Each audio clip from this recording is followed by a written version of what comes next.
What's that they said about John Terry? Allegedly, if he wasn't a footballer, he'd be driving a cab around London. That's a bit harsh on taxi drivers, I think. The producer's just handing us £10, I think, to Mr. Sepp Blatter, allegedly. Oh, I think that means that if we send that in a brown envelope, we'll never see it again. We'll never see it again. We might just win the bid. Dan, your prediction, where do you think we'll be at Christmas? Put me on the spot.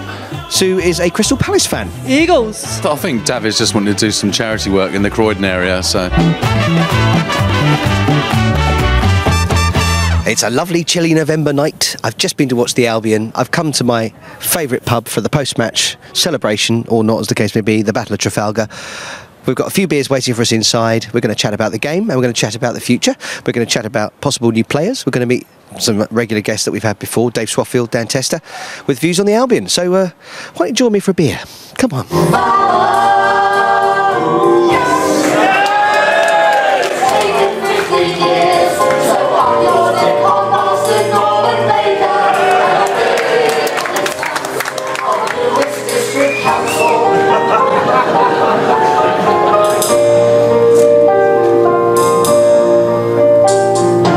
With me on my right is Levo, otherwise known as Simon Levenson. Hello, Levo. Good evening, Mark. Piracy from the Pirates, I'm afraid, this afternoon, that last-minute equaliser. A bit disappointing. And to my left, I've got Dan Tester. Evening, Mark. And Levo works for, dare I say, a rival broadcasting company by the name of... BBC Sussex. An email came in because bill@thelatest.co.uk, you can send in your questions for the next latest TV broadcast of football fans. We had a question, do you think we'll do the League and Cup double? Well, we're still in the FA Cup. I think we can win the Just in the FA Cup. I don't think it was ever in doubt once Baz stroked the ball home. Was he aiming at the delicate chip over the keeper? That was a wonderful penalty when it came off, but if it hadn't come off, he'd have looked very, very silly. League and Cup double. Well, Pompey got to the final. True. Cardiff got to the final. The Premiership teams don't want to win it. The Premiership teams don't want to win anything at the moment. Premiership teams don't want to play in it. No, they don't want to play in it. They'd much rather have their own super European league. So I wouldn't say, let's see who we get in the third round. You never know. It depends on the draw. Home draw against poor teams. You never know where it leads you. So obviously the FC United game coming up, this TV programme will be going out just before that game. And Levo, they're making an assumption we'll make the third round. Do you think we will? I hope so. They are, I think it's 4 rungs lower than us on the pyramid. So assuming that we can all stay fit, because obviously the injuries are starting to mount up now, I'd very much like to see us put one over on FC United, because at the end of the day they're still Manchester United. Irrespective of the FC in front of their name, they still sing Man United songs, and they still all love or profess to love Man United. So I want us to absolutely steamroll them into submission, if I'm brutally honest. But I admire what they've done to a point in regards to forming their own club, but they should have fought from within to save their club, or to oust the people that they didn't want in charge of their club. The way the Albion did, yeah, we did that. A League and Cup double, possibly out of the question. Certainly, not for us, not totally out of the question for us. Certainly for Crystal Palace. Crystal Palace. Now, there's another subject we can move on to, because yes, dear old Crystal Palace, our rivals, our lovely rivals, who we adore, who have struggled just a little bit lately. Yes. So, what do you reckon to Crystal Palace's chances of staying in the Championship, Levo? Well, we've seen this before over the last few years. I don't think they've played in what I would call the third division since since they went up with us in 79. In 1979. So it would be a first time in over 30 years. And they escaped at Stockport, didn't they, on the last day of the season? And which was a great shame. Freedman, wasn't it? Dougie Freedman scored right near the end, and it was live on TV. Oh, yeah. They could have gone down that day, and they would have been playing us at the moment. But I'm actually rather, wouldn't it be quite nice to posit this as a question? Wouldn't it be fantastic if the first time we do meet Palace, next time we meet them at Falmer, that would be really, really special. But not necessarily next season. Probably not. Hopefully not. Well, I come April, if we're top, or we look like we're going to get promoted, I want Palace to stay up. If we don't look like we're going to get promoted, I want them to come down. I want to play Palace next season. It's been a few years now. Like you say, it would be great to play them at Falmer. And it would be, to be fair, I like going to Selhurst because we take great numbers. The atmosphere is brilliant. Obviously, we're not always going to perform like we did when we beat them 1-0, because obviously the game before that was the game that we can't talk about when we conceded. Didn't happen. Yeah. I've erased that from my memory. I've erased what? I don't know what you're talking about. Geographically, we're 40 odd miles away, and culturally it's a million miles away from Croydon, isn't it? It really is. You know, unless someone, Palace fans, if you're watching, I work in Croydon. I know what the culture's like there. There's nowhere quite like Brighton. And here's a message if you disagree. Piss off back to London.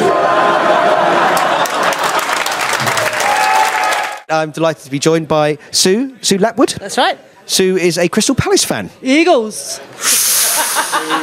Tell us where they are in the league at the moment, Sue. Well, currently we are playing Sheffield United and we are drawing, I believe. So this is going out after the game, so assuming that there's a result, where will you be in the league? If we win, we'll be out of the relegation zone. And if you lose? We'll be in the relegation zone. Probably... Been there before. Work hope. It's a marathon, not a sprint. Very wise words.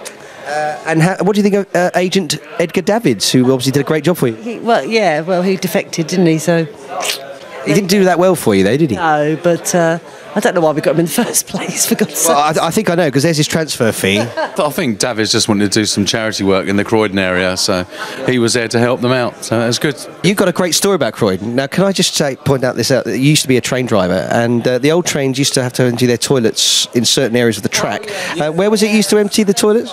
We'd always do it at Cellar Station just to make sure we left a little reminder of ourselves for the Palace supporters. So that's where the toilets used to be emptied, ladies and gentlemen, occasionally, allegedly in the old days. Because now that doesn't happen because the trains are now apparently not equipped that way. no, they hold everything in big tanks. Yeah. Train driver these days. A better quality of train driver these days. Apparently so. The player of the month so far, in your view, who's that been? For this month, difficult because there's not really been anything spectacular. But I'll probably give it to Benno Elliott Bennett. I think probably he's just a great midfielder and he's always liable to score. Future players, we've just signed some new players. Then a certain player called Wood, who made his debut today, and he scored with a penalty. What did you think of his performance today? I thought he did really well, actually. He held the ball up really nicely.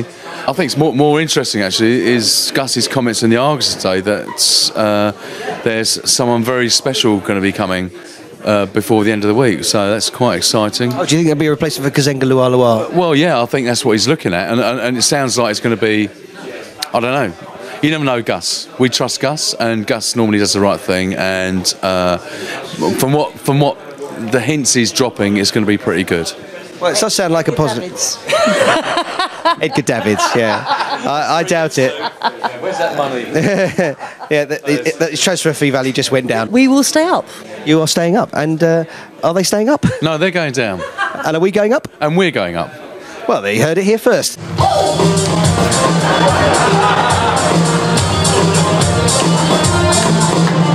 I think John Terry was writing in a newspaper recently about the fear that the England players have.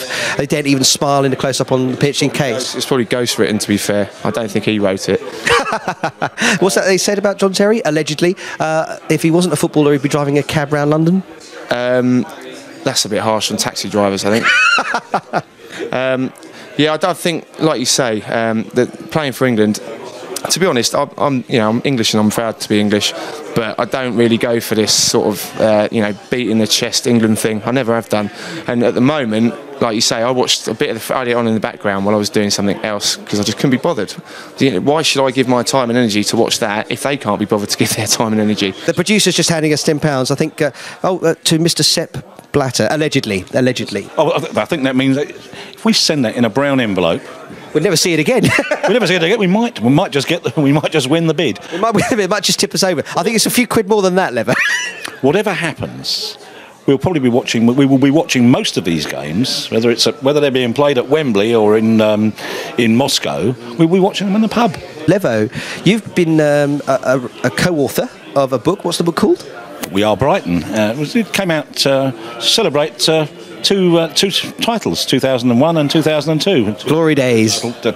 Glory days. And I was looking through it again today, and I was like, do you mind holding it up for the camera so we can have a quick look at that? See if we can have a look at the photos there. I don't know if you can get that, Peter.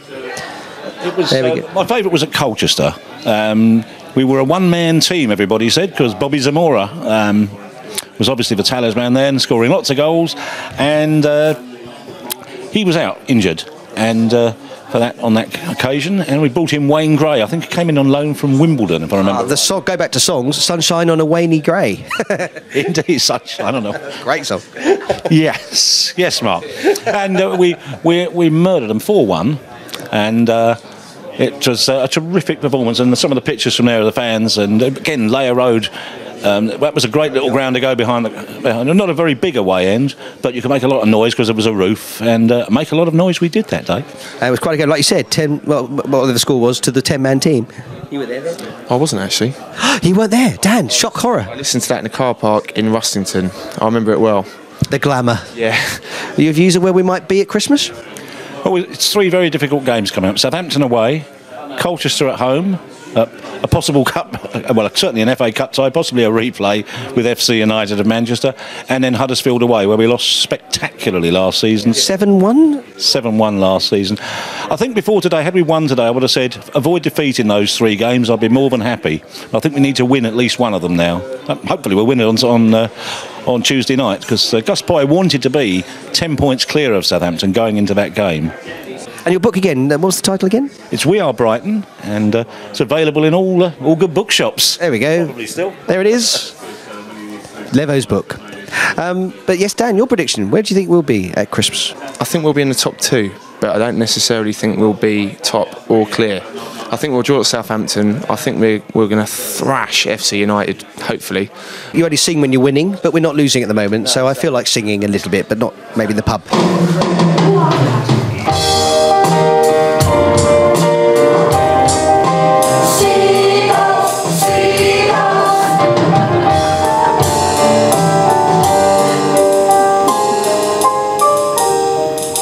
On December the 4th, at the Poets Corner pub in Hove, we have a gig called Music for Life, which is to raise money for the Martlets Hospice in Hove. A very worthwhile charity, and we've got loads of bands playing, and it's free to get in, but we ask you to put money in the buckets and buy some raffle prizes. So, Including some tickets for the Treason Show, which we're offering. Tickets for the Treason Show, very generously donated by Mark. It's a pleasure. It's a good cause, good cause. £13,000. That's fantastic. So, yeah, good cause. Well done, that's excellent. So here we are in the Battle of Trafalgar. It's post-match. We've drawn 2-2 with Bristol Rovers. I've had a very nice drink, see some of my friends, which is always why I come in here. And post-match, I like to have a beer, my favourite pub in Brighton, after the Albion. And luckily, I've got one on the bar, right here. So here we go. Seagulls. Cheers. Cheers, Ross. Cheers. I am a football fan. I am a